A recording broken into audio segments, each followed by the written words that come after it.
लखनऊ के कोच और मेंटोर गौतम गंभीर ने एक ऐसा ट्वीट किया है जिसमें वो भड़के भड़के नजर आ रहे हैं। और वैसे तो गंभीर जो है वो मजदूर दिवस से ही भड़के हैं। 1 तारीख को मजदूर दिवस था जब लड़ाई हुई थी गौतम गंभीर विराट कोहली की, काफी ज्यादा हो गई थी। लेकिन इस ट्वीट में गौतम गंभीर कुछ ज्यादा भड़क गए और इस ट्वीट में उन्होंने काफी बातें लिखी हैं जो सोशल मीडिया पर चर्चा केंद्र में है। हालांकि इस ट्वीट के इतर ये बात स्पष्ट है कि विराट और गौतम गंभीर के बीच में जो लड़ाई हुई थी वो खत्म नहीं हुई है, वो मैदान पर खत्म हो गई है। उस मैदान की लड़ाई को खत्म होने के बाद कई सारे खिलाड़ियों ने सवाल खड़े कर दिए हैं कि भाई जुर्माने से कुछ होने वाला नहीं, और वो दिख भी रहा है क्योंकि जुर्माने का इन दोनों पर कोई असर नहीं है। और जो लड़ाई ग्राउंड पर हो रही थी वो लड़ाई अब सोशल मीडिया पर शुरू हो गई है। आप उसे पीआर के जरिए कह सकते हैं, आप उसे फैंस के जरिए कह सकते हैं, या जो गौतम गंभीर ने किया है उसके जरिए कह सकते हैं। दरअसल गौतम गंभीर लगातार टैग किए जा रहे थे एक न्यूज चैनल की क्लिप में, और लगातार गौतम गंभीर से सवाल लोग पूछ रहे थे ट्विटर पर। जिसके बाद गौतम गंभीर ने एक ट्वीट किया जिसने माहौल को ट्विटर पर गरमा दिया और काफी ज्यादा उसे लोगों ने शेयर या उस पर कमेंट किया है। 14,000 से ऊपर रिट्वीट में है, लाखों में उसके लाइक्स हैं और बहुत सारे लोगों ने उसे क्रिटिसाइज भी किया है। किया क्या? तो गौतम गंभीर ने एक ट्वीट किया जिसमें लिखा कि प्रेशर की बात करने वाला है दिल्ली क्रिकेट से भागा एक आदमी क्रिकेट की चिंता की आड़ में पेड पीआर बेचने के लिए बेताब है। यही कलयुग है जहां पर भगौड़े अपनी अदालत चलाते हैं। अब वो तमाम लोग जो सोशल मीडिया पर दिन रात बैठ के बकैती करते होंगे या दिन रात ट्वीट या फेसबुक खेलते होंगे, उन्हें तो झटपट समझ में आ गया होगा कि इस कहानी के तार जो हैं वो कहां कहां से जोड़े जा रहे हैं, इन शब्दों के बीच में बीच की लाइन क्या है और किस शब्द के क्या मायने निकाले जाए। लेकिन हमारे और आपके जैसे जो कुछ 2-4 मासूम लोग हैं जिन्हें नहीं पता कि गौतम गंभीर का ट्वीट जो है जिसमें लिखा गया कि प्रेशर की बात कर दिल्ली क्रिकेट से भागने वाला एक आदमी क्रिकेट की चिंता की आड़ में पेड पीआर को बेचने के लिए बेताब है, कलयुग है जहां पर भगौड़े अपनी अदालत चलाते हैं, इसके मायने क्या है?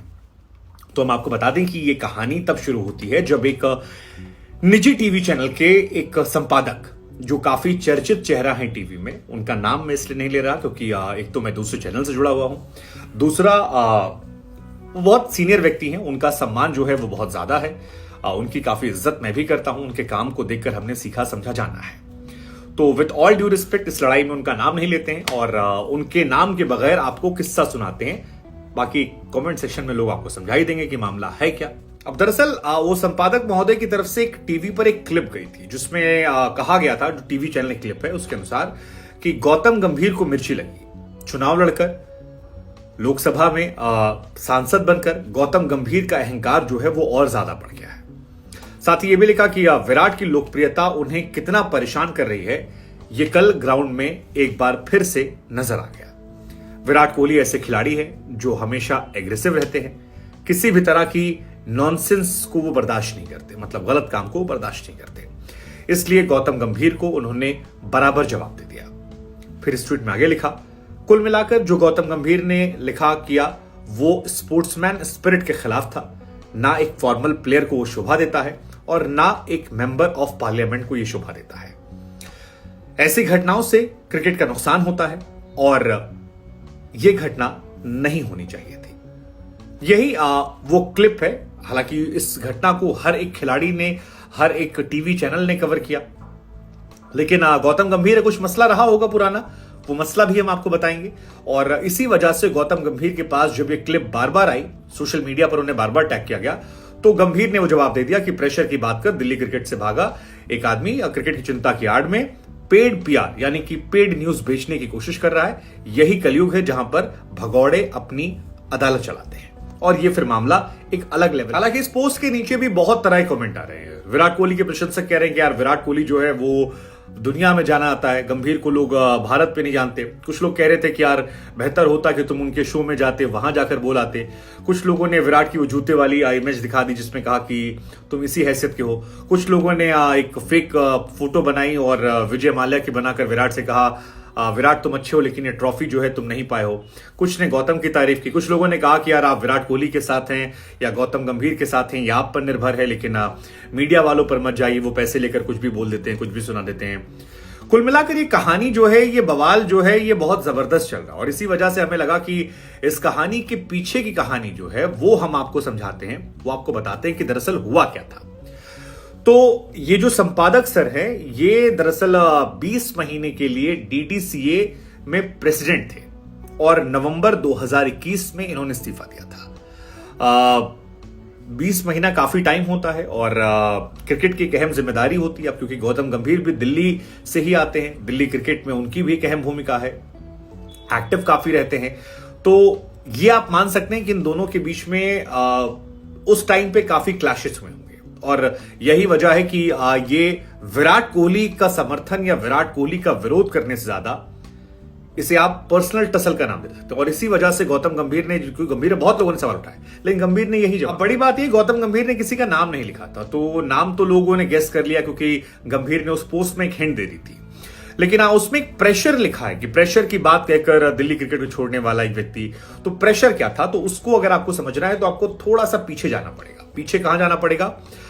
ये संपादक महोदय जो 20 महीने के लिए डीडीसीए के प्रेसिडेंट थे, जब इन्होंने रिजाइन किया था तो एक इन्होंने नोट जारी किया था और उस नोट में बताया था कि दिल्ली का क्रिकेट एसोसिएशन जो है वो खींचतान, एडमिनिस्ट्रेशन के दबाव से भरा हुआ है, यहां पर पॉलिटिक्स बहुत ज्यादा है। उन्होंने कहा कि मुझे लगता है कि यहां पर क्रिकेट के इंटरेस्ट के खिलाफ साजिशें चलती हैं। ऐसा लगता है कि मेरी सत्यनिष्ठा, मेरी ईमानदारी और मेरी पारदर्शिता के सिद्धांतों के साथ इस जगह पर रहना मुमकिन नहीं है। और यही पोस्ट लिखकर उसके बाद उन्होंने इस पद से इस्तीफा दे दिया था, क्योंकि ये मामला जो था ये क्रिकेट से जुड़ा हुआ था, क्रिकेट में उन्होंने क्विट किया था। तो गौतम गंभीर ने इसी बात को आधार बनाकर वो लिख दिया कि प्रेशर की बात कहकर क्रिकेट से भागा एक आदमी क्रिकेट की चिंता की आड़ में पेड़ प्यार कर रहा है। अब अगर आप नहीं जानते तो आपको बता दें कि उस दौरान एक जनरल सेक्रेटरी हुआ करते थे विनोद तिहारा, उनसे इनकी नहीं बनती थी संपादक महोदय की, और उनकी गंभीर से बनती थी। हालांकि बाद में गंभीर और उनकी भी आपस में नहीं बनती थी और उनके बीच में मनमुटाव हुआ था और उन्होंने गंभीर को लेकर भी निशाना साध दिया था कि गौतम गंभीर जो है सांसद बनने के बाद उनकी नियत में भी खोट आ गई। अब उनकी नियत में खोट आई नहीं आई, विराट वाले मैटर पर विराट गलत थे, गंभीर गलत थे, सहवाग ने भी निशाना साधा है, फिलहाल सहवाग भी दिल्ली से आते हैं, इन दोनों खिलाड़ियों को लेकर निशाना साधा है। गवास्कर साहब ने भी कह दिया कि भाई पैसे वैसे से कुछ नहीं होने वाला, ये बिगड़ैल बच्चे जो है इनको तब सुधरेंगे जब मैच फाइन लगेगा, विच इज एक्चुअली ट्रू। लेकिन दो सवाल हमारे आपसे हैं। एक, क्या ये मामला यहां थमता हुआ आपको नजर आ रहा है या आपको लग रहा है कि अभी ये मामला और बढ़ेगा? क्योंकि रिएक्शन एक तरफ से आ रहा है, दूसरी तरफ से काउंटर रिएक्शन आ रहा है। विराट ने भी पोस्ट मैच कहा था जैसा दोगे वैसा मिलेगा। नवीनुल हक ने भी कह दिया गाली सुनने नहीं आया हूं। हालांकि एक तस्वीर है जो विराट के फैंस को थोड़ी परेशान कर रही है, वो है नवीनुल हक विराट कोहली का वो हाथ मोड़ने वाली तस्वीर ऐसी नजर आ रही है, और दूसरी तस्वीर है जब लखनऊ में मैच हुआ था तो महेंद्र सिंह धोनी के साथ उनकी तस्वीर आई थी। नवीन का इसमें फायदा हुआ है, नवीन को प्री मैच बुलाया गया, पोस्ट मैच उनके इंटरव्यूज आ रहे हैं, धोनी के साथ तस्वीर आ रही है, कई और तस्वीरें आ रही हैं, आईपीएल को लेकर वो बयान दे रहे हैं। तो नवीनुल हक ने तो अपना फायदा कमा लिया, उनकी ब्रांड वैल्यू जो है वो थोड़ी बढ़ गई। शाहिद अफरीदी ने समर्थन कर दिया, फॉलोअर भी बढ़ रहे हैं, गालियां भी हालांकि उसमें आ रही हैं, लेकिन उनको फायदा हुआ है, नुकसान भी थोड़ा हुआ है विराट और गंभीर की तुलना में। लेकिन आपको क्या लग रहा है ये मामला कहां जाकर थमेगा? और विराट कोहली के समर्थन में जो ये ट्वीट वाला विवाद चल रहा है जिसमें गंभीर ने आरोप लगा दिया, इस पूरे प्रकरण को लेकर आप क्या सोचते हैं? आपको लगता है कि अब मामला थोड़ा गंदा हो रहा है, जो नहीं होना चाहिए था, बेहतर है ना होता?